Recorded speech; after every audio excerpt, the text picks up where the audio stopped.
We've got to follow tradition, right? You know the tradition, the sweet and sacred tradition of the simultaneous sip. We'll all sip something together. It'll bring us good luck.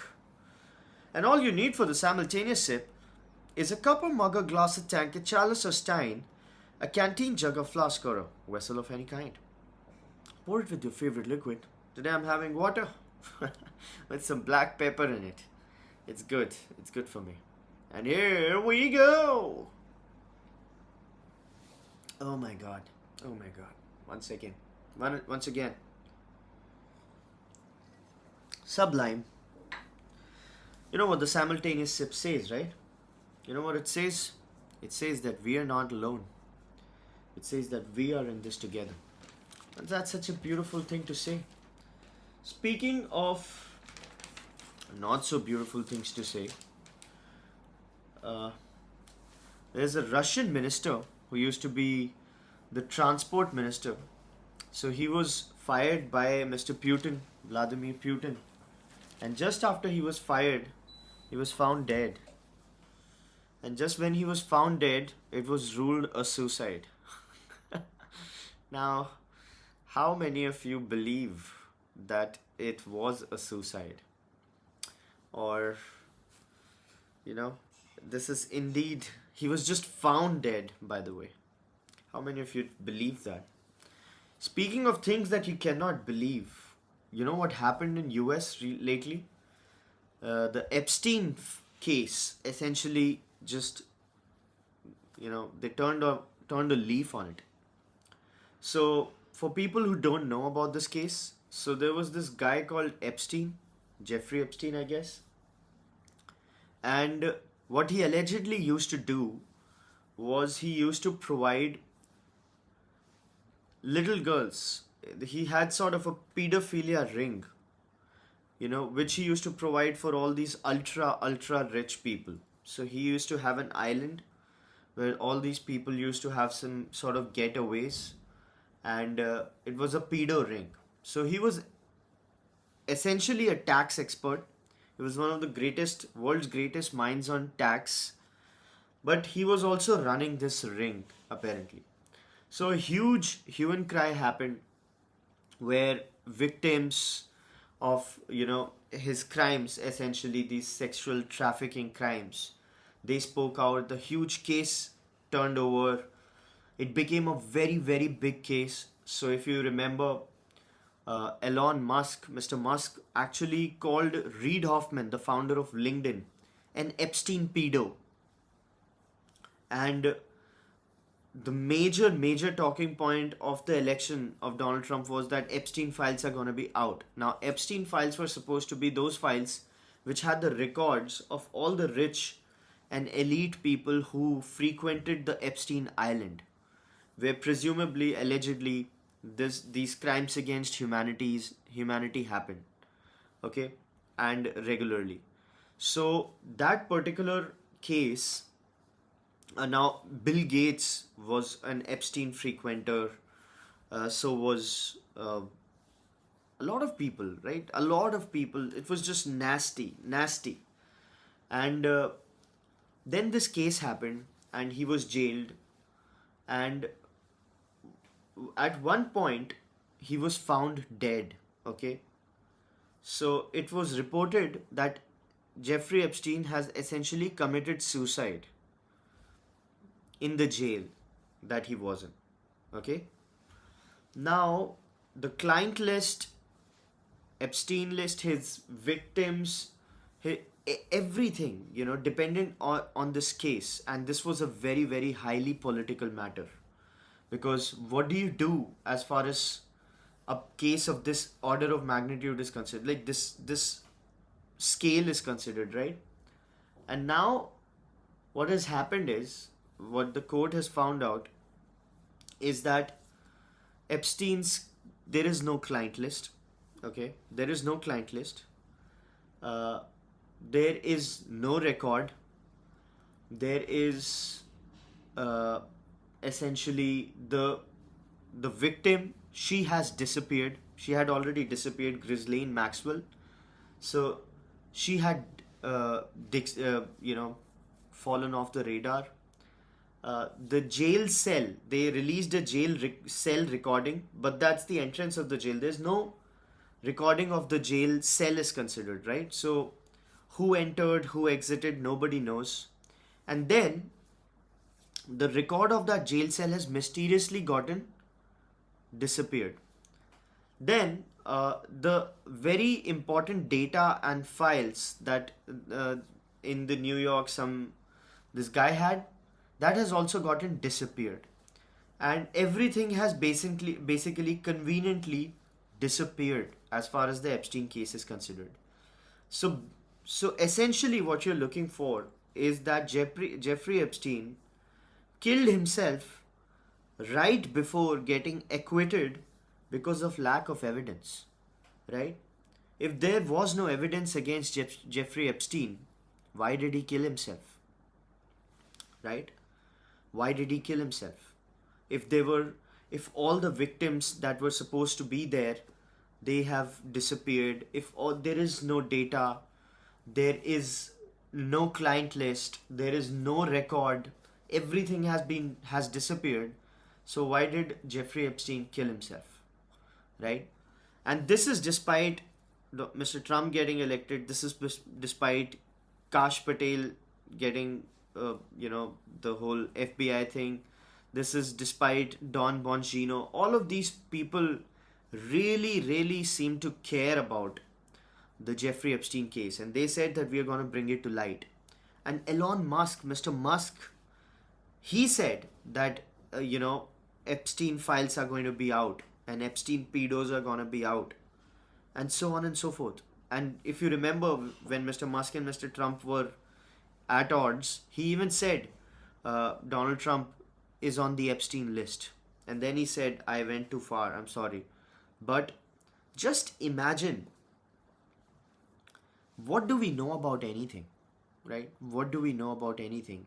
If such a clear cut case of so much of wrongdoing, with so many high profile people involved, with so much of media coverage, with so much of political clout, everything could just get, you know,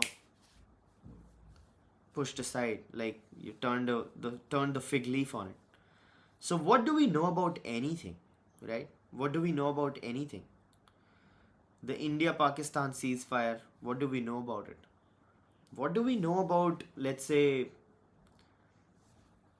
JFK's assassination, or Donald Trump's assassination for that matter?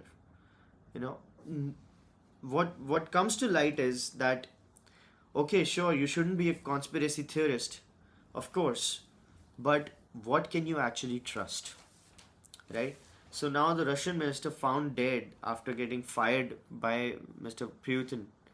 Uh, if you can really trust it is the question, right? And then you got to look at everything with that lens, right? Can't take anything at face value.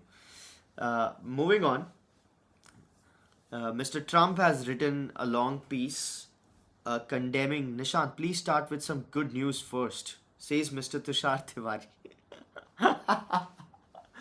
I'm sorry, Mr. Tiwari. I'm sorry. It's yeah, You're right. You're right. My brother also gave me that feedback that you should start with the good news first. But I guess this is I don't know. I'll think about that, Mr. Tiwari. Feedback noted. Thank you.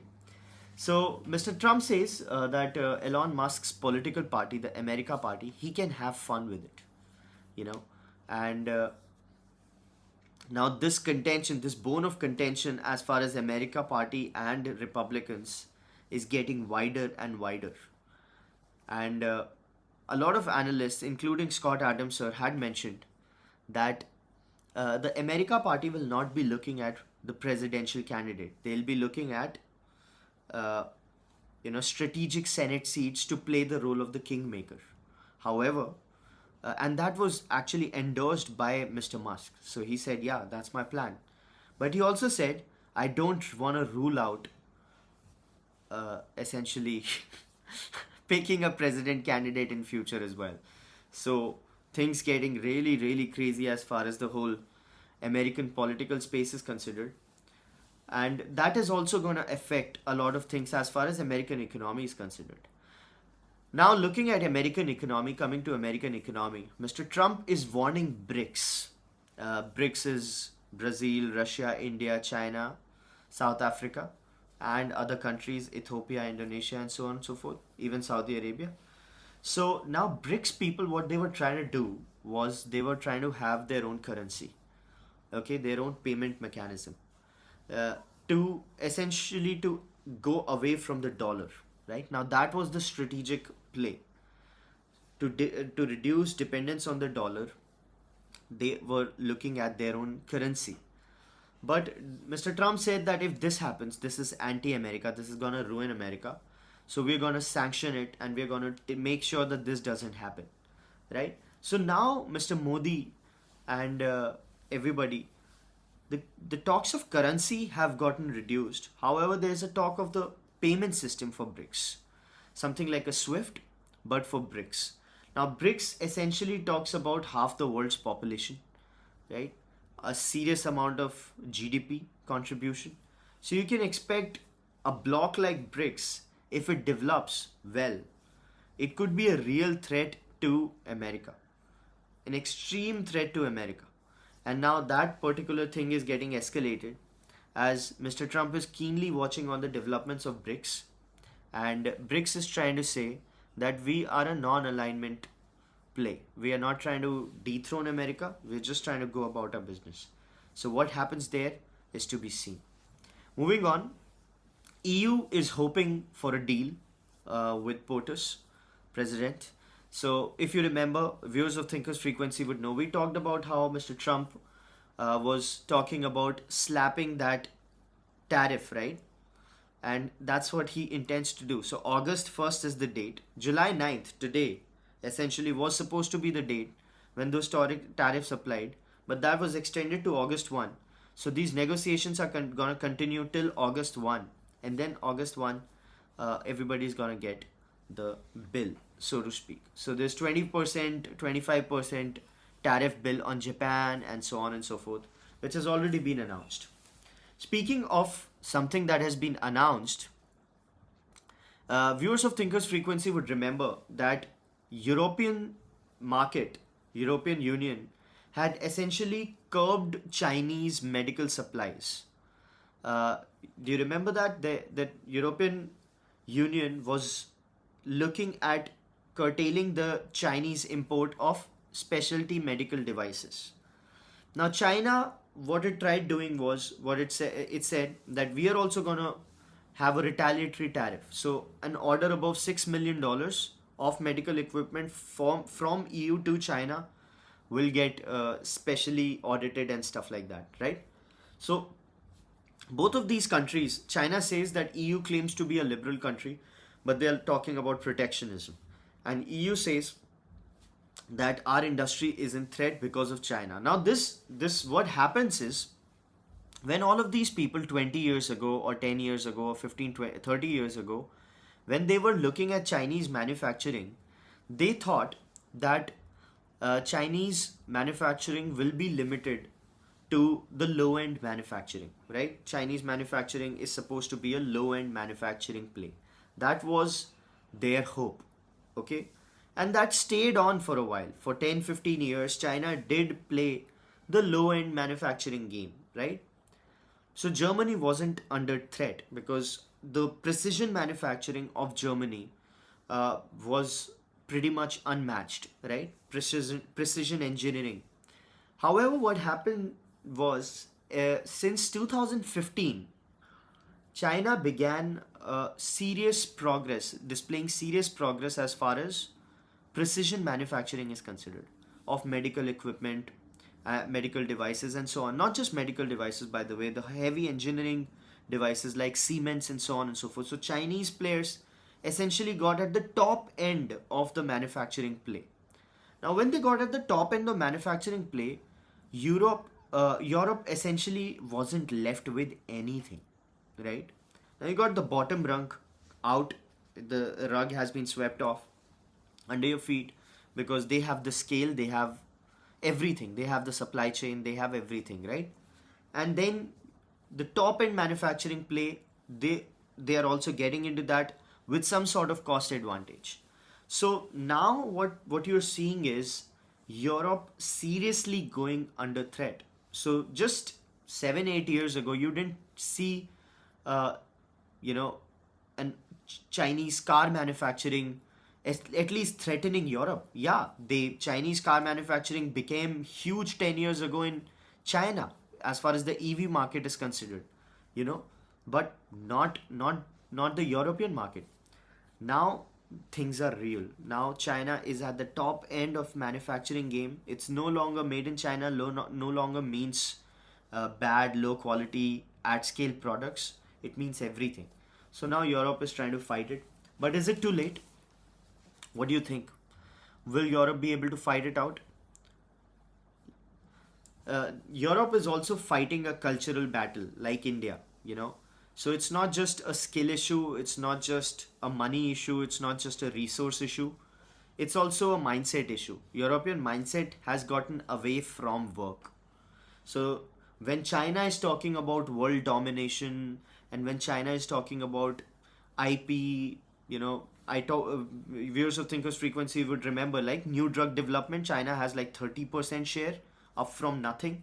They've gone up to 30%. When China is talking about all of those things in all of those industries, Europe is talking about 4-day work weeks and extreme socialism kind of concepts and so on and so forth. So everything is cultural as well as much as it's economic, right? So that's going to be a problem. But you can share your thoughts on how Europe might just be able to fight it out. SEBI plans to heighten derivative surveillance. So SEBI said that Jane Street, how it could fleece off the retail investors for 2 years. It's essentially mm, you know a, a surveillance issue, and we will get on it. We'll improve our surveillance. We'll talk to the bourses, and we'll make sure these things don't happen again. Meanwhile, Jane Street has written a letter that they are very disappointed. They are very disappointed with SEBI's order. And Mr. Tiwari, this is perhaps the good news, right? So SEBI has screwed Jane Street, and now they're talking to people like Millennium, Citadel, and so on and so forth, the other players in this scam of a market, HFT. And Jane Street guys says that we are very disappointed. We are going to file a formal response to that, but right now we are very disappointed. So let them be disappointed, I guess, right? Uh, Speaking of good news, by the way, uh, toll mop up has zoomed 20% in the last quarter. Toll mop up. So there are two ways of looking at toll mop up. Okay, number one is that maybe the toll is getting measured better because of the fast track, because of every technological, more tolling booths and so on and so forth. We are being able to better capture the toll market. Or the second reason is that there's increased economic activity happening. Now, which one is it? Which one is it? And the answer to that depends, is the answer to India's problems, basically all of them, right? Because there's one news that told mop up has zoomed 20%. This is one market. The second news similar to this is Godrej and Marico. These two FMCG players have given a better outlook as far as their next quarter is considered. This means that consumption in the FMCG domain is looking at a growth spurt. Now, because of that, a lot of other FMCG companies' stock also went up, like ITC, HUL, everybody started benefiting. But these two particular companies, Godrej and Marico, are showing better outlook for the next quarter. Now, the question is, again, is it is the news local? That means, is it just a Godrej thing? Is it just a Marico thing? Or is the broader FMCG sector looking at a revival in demand? If it's the former, it's not such a great news, right? Good for Godrej, I guess. Good for Marico. But if it's the latter, that means consumption is looking up. Is looking up. So just yesterday we talked about how travel industry was really looking at some sort of boost as far as tariffs are considered and so on and so forth. Now we see toll mop up. Now we see FMCG mop up and so on and so forth. So are we looking at a consumption pickup? Because if we look at a consumption pickup, a lot of cascading effects are going to happen and upward spiral is going to zoom up. Just this is like a 45th episode, I guess, 44th. In just 44 episodes, if you talk about the first few episodes, we talked about how dire this situation has been for a very long time, right? And then RBI came out with the rate cut decrease, and then they're talking about a further rate cut. Then we talked about inflation being in control. Then we talked about the GDP growing a bit, right? And all of these factors, if they converge and finally the consumption problem gets solved, what you might just be looking at is some serious good news as far as Indian economy is concerned. Moving on, local electronics parts guys are essentially looking at non-Chinese joint ventures. So, as you remember, viewers of Thinkers Frequency would remember that government is trying to incentivize the electronics manufacturing play, right? PLI, production linked incentives, just like in automotive sector you have FAME, in semiconductor you had so much of incentivization. Chemical, you viewers of Thinkers Frequency would remember the government is trying to boost the chemical industry, manufacturing industry. Now, local electronics manufacturing is obviously a very, very high priority item. And for that, a lot of Indian companies like Micromax Bhagwati, so Micromax brand, parent company is called Bhagwati, and they are essentially companies like them, they're all looking at joint ventures, right, to bring on intellectual property heft and so on and so forth. Now, Chinese joint ventures are not really looking up. They don't want to have Chinese joint ventures as far as everything is considered, because India is trying to steer clear of Chinese influence as far as Indian manufacturing is considered, right? At the same time, the problem of Chinese having withdrawn a lot of people. So if you remember, viewers of Thinkers Frequency would remember that China called like 300 of its executives back home who were essentially leading the semiconductor play. That is causing a bit of a problem. Even though Mr. Ashwini Vaishnav said that no, it's not going to cause problems, we're going to manage it and so on and so forth, it is looking like a bit of a trouble. So, let's see how this situation develops, because companies are saying that we are not just dependent on China for talent, because let's say if China takes away its executives, we'll get those executives from, let's say, Vietnam or Taiwan and so on and so forth. However, if China escalates this problem by blocking the machinery, which is necessary in manufacturing this kind of stuff, then we'll be in trouble. Because establishing those ties to get those machinery, that will be hard. So China has chips and they are using them, and India is trying to find a workaround those chips. So let's see. Speaking of chip manufacturing, AI essentially is looking at a lot of VC interest. Now, viewers of Thinkers Frequency would remember what we discussed as far as Masa's strategy in AI was considered. You remember we talked about how Masayoshi Son, the founder of SoftBank, the biggest VC firm in the world by a mile, he was talking about bringing AI adoption by acquiring IT services companies, BPMs, and so on and so forth. You remember that? So Masa has brought technologies to different geographies, like he brought Microsoft to Japan, Yahoo to Japan, so on and so forth, right? Translation of technologies across geographies. Now he's talking about translation of technologies across industries. So he's very bullish on AI, has always been. He's invested in something called ARM, which is again a semiconductor play. Now, what he wants to do is essentially acquire these IT services companies, because if he does that, the AI adoption in this particular industry will go ballistic, full ballistic. So instead of the slow adoption, let's say I'm an IT services professional and I've been in IT services, the pace of my adopting AI will be slower than how an AI first guy will implement that, right? So that was what he was looking at. Now VCs are following that pitch. So they are saying that we are mapping everything that the IT industry does in India, $280 billion IT industry, and we are going to essentially target bit by bit of that industry through AI.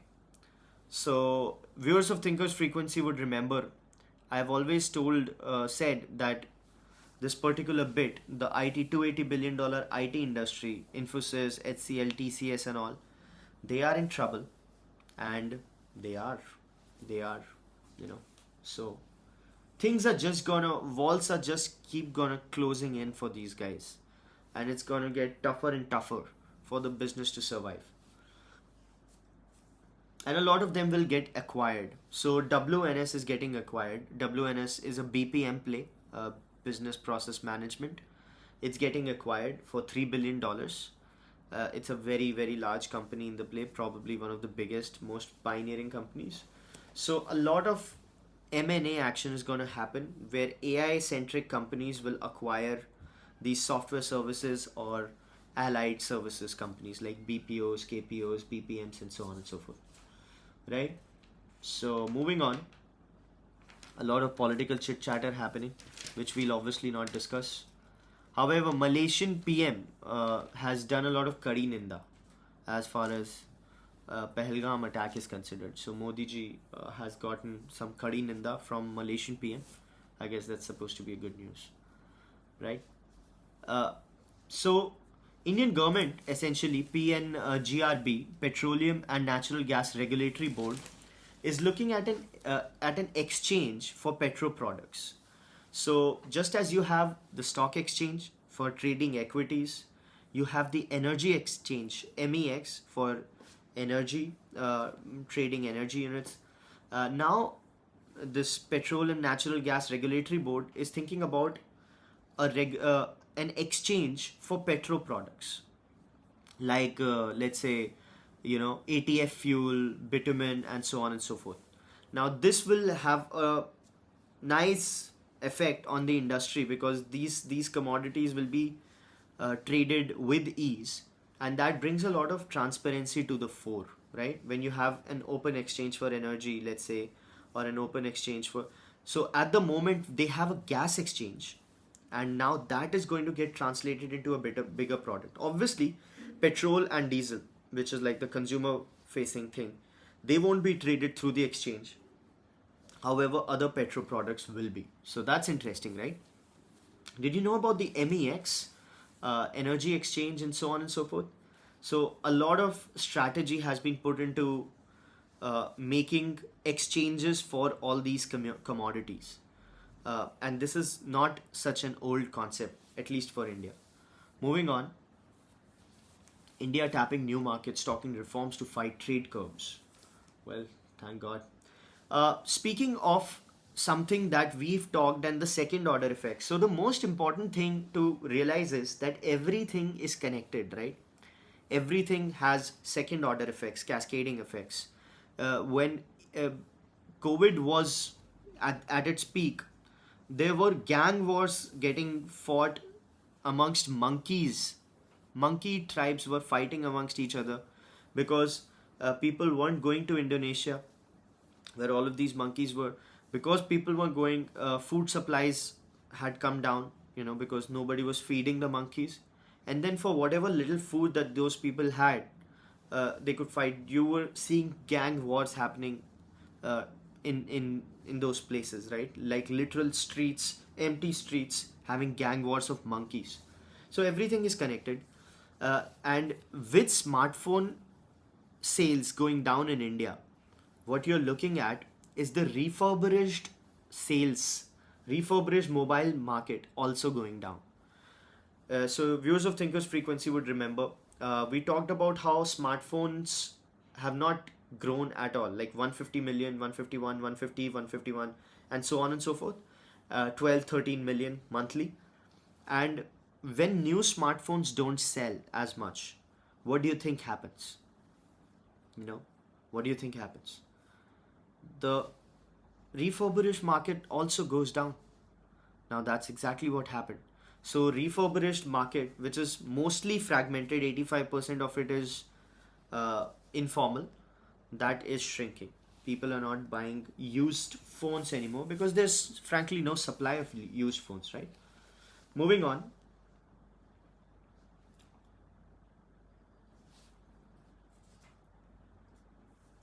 Aster Health sets sights on smaller cities to expand play and grab top spot. So this is the hospital industry that we're talking about. Now, as far as this hospital industry is considered, we already know about Apollo Hospitals, which is the largest chain as far as hospitals are considered.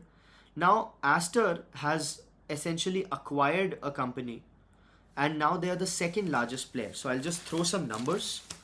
Aster DM, uh, you know, wants to be the largest hospital chain in the country, surpassing Apollo Hospitals through a 30% increase in their capacity. Now, Aster has emerged as the second largest chain following recent merger with US private equity giant Quality Care India. Okay? Now, what's important is the number of beds that these people has. This will give you an idea about the Indian private uh, hospital industry and the number of beds that these people have. Okay? So the combined entity of this Aster and Quality Care, they reported 9,000 crores in revenue in FY25, while Apollo did 22,000 crores in revenue. So Apollo is clearly huge. And the third is Fortis with 7.8 thousand crore revenue. So number one is Aster DM with Quality Care merged. Sorry, number one is Apollo, then Aster DM with Quality Care. Number three is Fortis. Okay. Now, uh, the number of beds in terms of bed capacity, Aster may be leading with a whisker of total 10,300 beds. Now, 10,300 beds for Aster, with Apollo having 10,187. Okay, and then Fortis with 4,750. So what you're essentially looking at is India's top uh, India's top hospital chains, essentially at 10,000 beds, which should give you an idea about the total number of beds that India has, right? So would anybody like to guess total number of hospital beds in India? In India, private. So yeah, private hospitals are 43,000 private hospitals with 10 lakh beds in India. That's a forecast. No, that's exactly what's happening. So at the moment, the government says there are 13 lakh beds, and the top players have somewhere around 35,000, 40,000 of the beds. Is there new news today on US UAE Golden Visa? It was buzzing on Twitter. Oh yeah, Mr. Tiwari, UAE has given a lifetime residency for 23 lakh rupees, right? So they want Indian people, 23 lakh rupees, and so on and so forth. But no, there's nothing much. It's the usual chatter, right? Everybody's talking about how this is great because now they're going to be attracting a lot of people. As far as India is considered, now 23 lakhs is a very small amount for permanent residency, and you know, so there's nothing to really, like, I haven't read it in as much depth today, at least. I did follow that news, by the way. It was all over the internet, right? Anyway, uh, vehicle sales are also looking a bit up as far as vehicle registry. So, vehicles registry is like a proxy of vehicle sales, and that's slightly going up. And all of this is getting back to the good monsoon. So the good monsoon essentially leading to a better outlook for the FMCG player, a better outlook for the hospitality play, a better outlook for the car sales as well. So some vehicle sales, and not just the passenger vehicles, they are not growing as much as of now. However, commercial vehicles, tractors, and so on and so forth, they are actually looking at 5% growth. So 2 million units, 20 lakh units up. So numbers, vehicle registrations increased by 4.8% to more than 2 million units in June, with plentiful monsoon rains, higher government spending, and support for demand for two wheelers.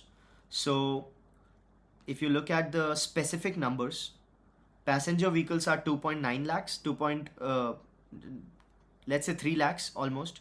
Passenger vehicles, commercial vehicles 73,000, and then 1.5 million two wheelers, 1.5 million, 15 lakh bikes and stuff, bikes and scooters and stuff, which is so. Are we looking at something crazy as far as this play is considered? We'll have to see. Speaking of the stock market, people are saying there's a lot of chatter whether India's stock market is essentially overvalued or not, right? So a lot of people ask that is Indian stock market overvalued? So how do you judge an overvalued stock market? What's the metric for it, right?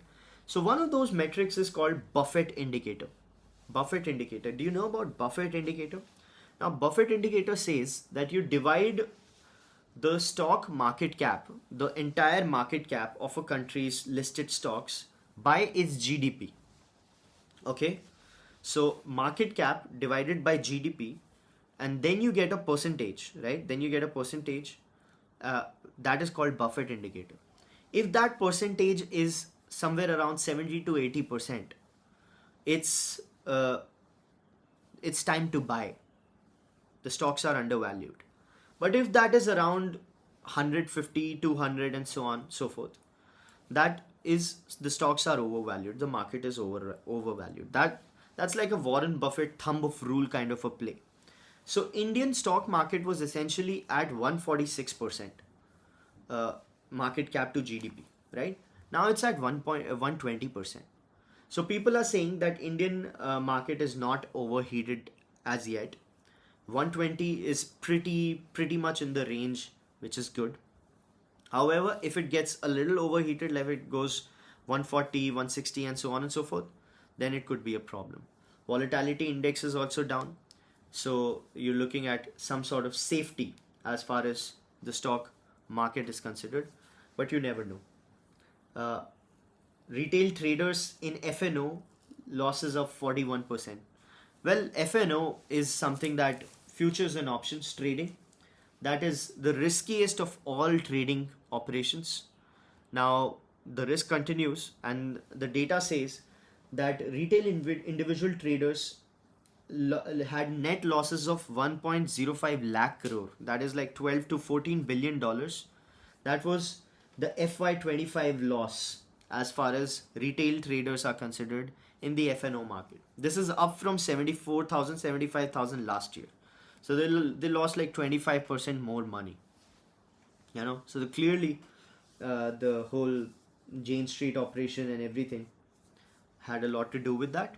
And 1 lakh crores, like that, people effectively lost like $14 billion in just 1 year in just FNO. Speaking of Indian appetite for these kind of risks, because FNO is like extremely crazy risk, right? It's crazy because Indian stock equity subscriptions, demat accounts, are at somewhere around 16 crores or something, and Indian Dream 11 accounts are at 50 crores or 40 crores, or let's say 30 to 40 crores. So you can imagine like thrice as many people are interested in betting on just Dream 11, by the way, than they are in the entire equities market of the country. What does it say about India? How do you feel about this news? I certainly don't feel that. Mr. Tushar, it's funny, right? I mean, I'm not joking. I'll confirm you the numbers if you like. Dream 11 versus stock market subscribers. Okay. So I'm pretty sure. Okay, yeah.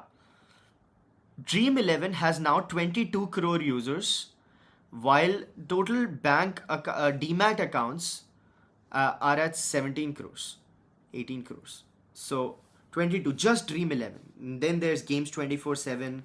Then there is a lot of players, right? Betting is huge in India. So more people are interested in betting than actually investing in the stock market. But to think of it, are is betting very different from stock market investing? Most of it?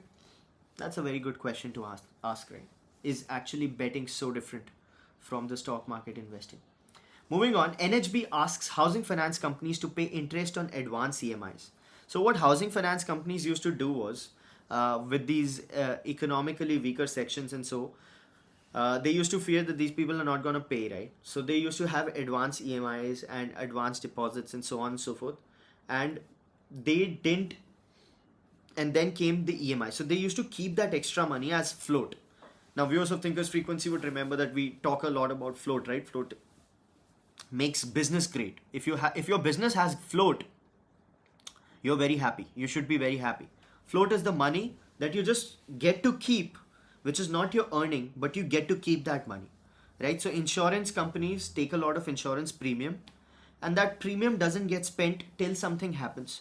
So that money is called float, right? So what these people used to do was they used to use very illegally, or yeah, sure, illegally, or let's not say illegally, but uh, weirdly, complicatedly, if that's a word, they used to keep those advance EMIs as safety. But now NHB has said that you can't do that, and if you're keeping somebody's money, you'll have to pay interest on that money, right? So EMIs are EMIs. You can't take advance deposits and keep it as money. So a lot of now this is why they're doing it. They're doing it to actually help the small housing sales customers, right? Because you see a lot of action happening at premium housing, used to happen, now it's slowing down, or ultra premium or luxury segment, but not a lot of action happening as far as small housing is considered, right? Affordable housing. So to help that, to make loans easier, this is what the government is saying. I'm sorry, NHB is saying, National Housing Board. Moving on. Uh,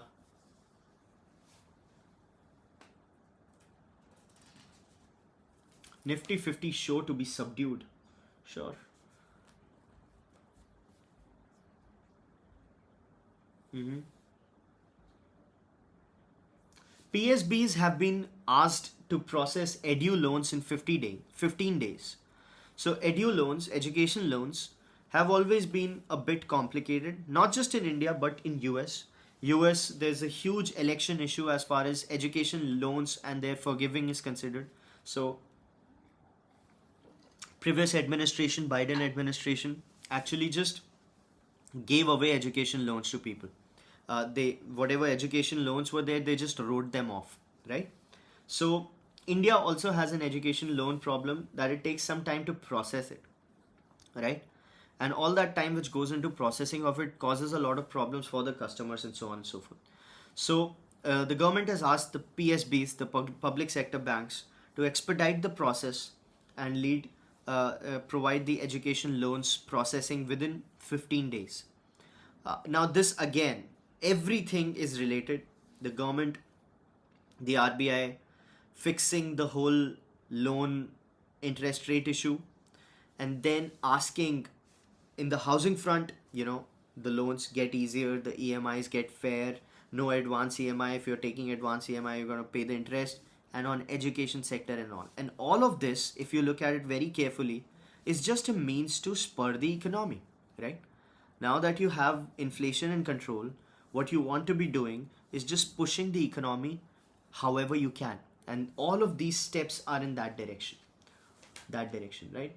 Greenstein mandate works for government projects. So the government has mandated some buying of green steel. Green steel is the steel. We've talked a lot about this in depth. Viewers of Thinkers Frequency would remember the energy use of green steel. If you remember, the steel manufacturing industry asked that the residual heat, which is uh, let's say garnered during the steel manufacturing process, it is also used to generate electricity, generate power by steel plants, and they wanted that to be used as an exemption for the green energy requirement, right? So they said this is green energy, right? We are essentially producing energy through this residual heat that we are generating. uh, Reduce our norms which force us to get green energy, because this is generation of green energy. Now government has mandated uh, is looking at mandating green steel, 25% for grade 3, 25% for something. One second. So 3 star 20% procurement mandate, 4 star 5%, and 5 star 1% minimum mandate. So green steel is looking at picking up. After Chinese crackdown on fertilizer shipments to India, shutdowns prohibited in the fertilizer units this fiscal.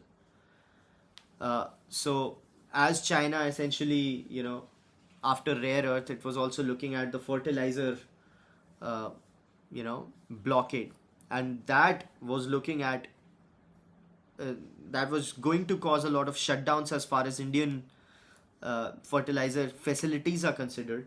Somehow, that's prohibited. The government is trying to step in and stop that to ensure that urea shortage doesn't happen, right? Because if urea shortage happens, uh, the monsoons will get wasted and so on and so forth, right? You need ample amount of fertilizers and so on and so forth to keep the agri sector intact. Moving on, Blinkit and Instamart are gaining in quick commerce as Zepto stalls in Q1. But that's not the news. That's just the headline. And that, if you read the article, that's the news that these people have given. The real news is that this sector has just grown 20%. So, the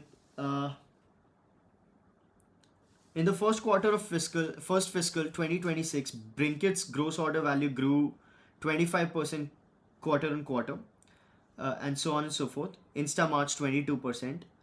In comparison, quick commerce sector as a whole expanded less than 20% sequentially. 20% sequentially. Now, what does that say about quick commerce? They just added so many dark stores, so many dark stores, so much of money. Zepto was like burning 80 to 100 million a month. And with all that burn, with everything, if the sector is growing 20%, slowing down to 20%, less than 20% sequentially, are we looking at a slowdown as far as quick commerce is considered? That's a very good question to ask, is right. And if there is indeed a slowdown as far as quick commerce, how is it going to incorporate 8 companies? There's Blinkit, there's Instamart, there's Zepto, there's Amazon, there's Flipkart, there's Big Basket. 6 companies, 6 full companies. And if the market starts saturating right away, what are we looking at? Is this the beginning of some very, very great news as far as the quick commerce place considered? We got to find out. Zepto is losing market share. According to Datum Intelligence, daily active users for Zepto and Blinkit was 5.5 million in December 24. But in June 2025, this number was 4.9 million for Zepto and 6.2 million for Blinkit.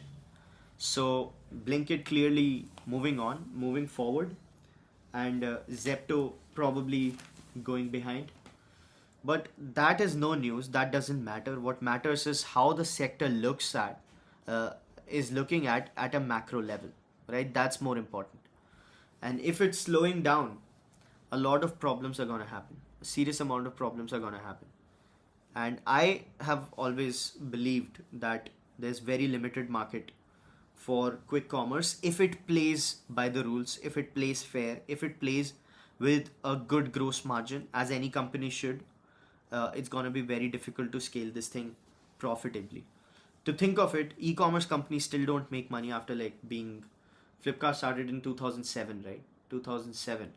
So it's been 18 years, and Flipkart's still losing like $1 billion a year, right? And so is Amazon.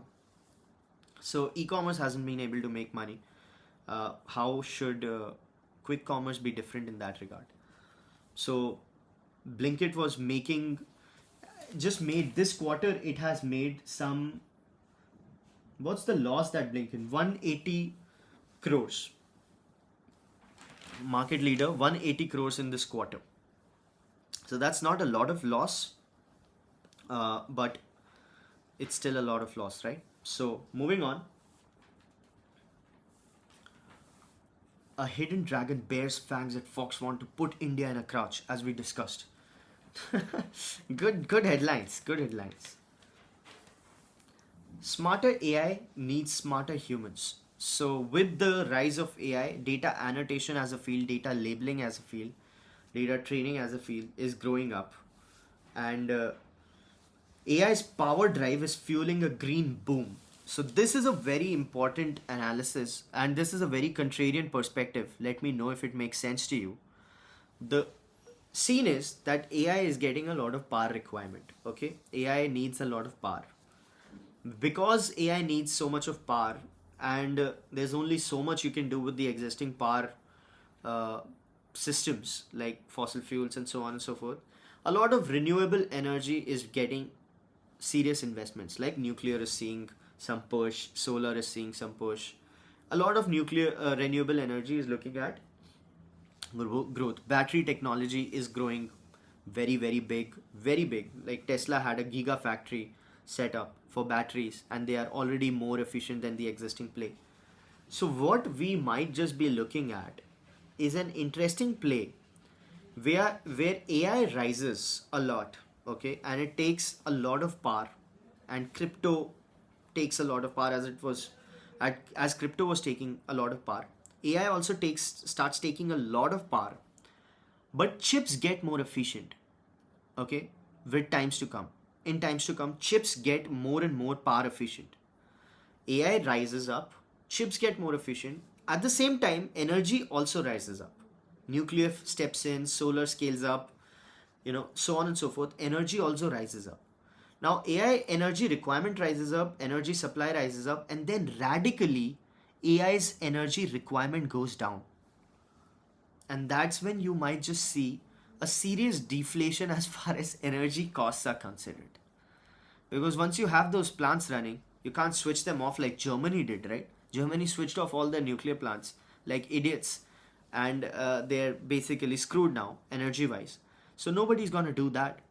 So with development of AI, with the next step going to be looking at more efficient chips, energy wise, what you will be looking at, more efficient data centers. What you will be looking at is a rise of energy provisioning for this, and then all of it is going to come down at once, and then you'll have suddenly a lot of free energy. And how far are you with this? Are we from this particular paradigm? That is hard to say. That is hard to say. But it should not be too far in the future. Let's say it's not like 10, 15 years ahead, right? Maybe we might just be able to see it like in the next 3, 4 years, 5 years, 6 years. So that's interesting.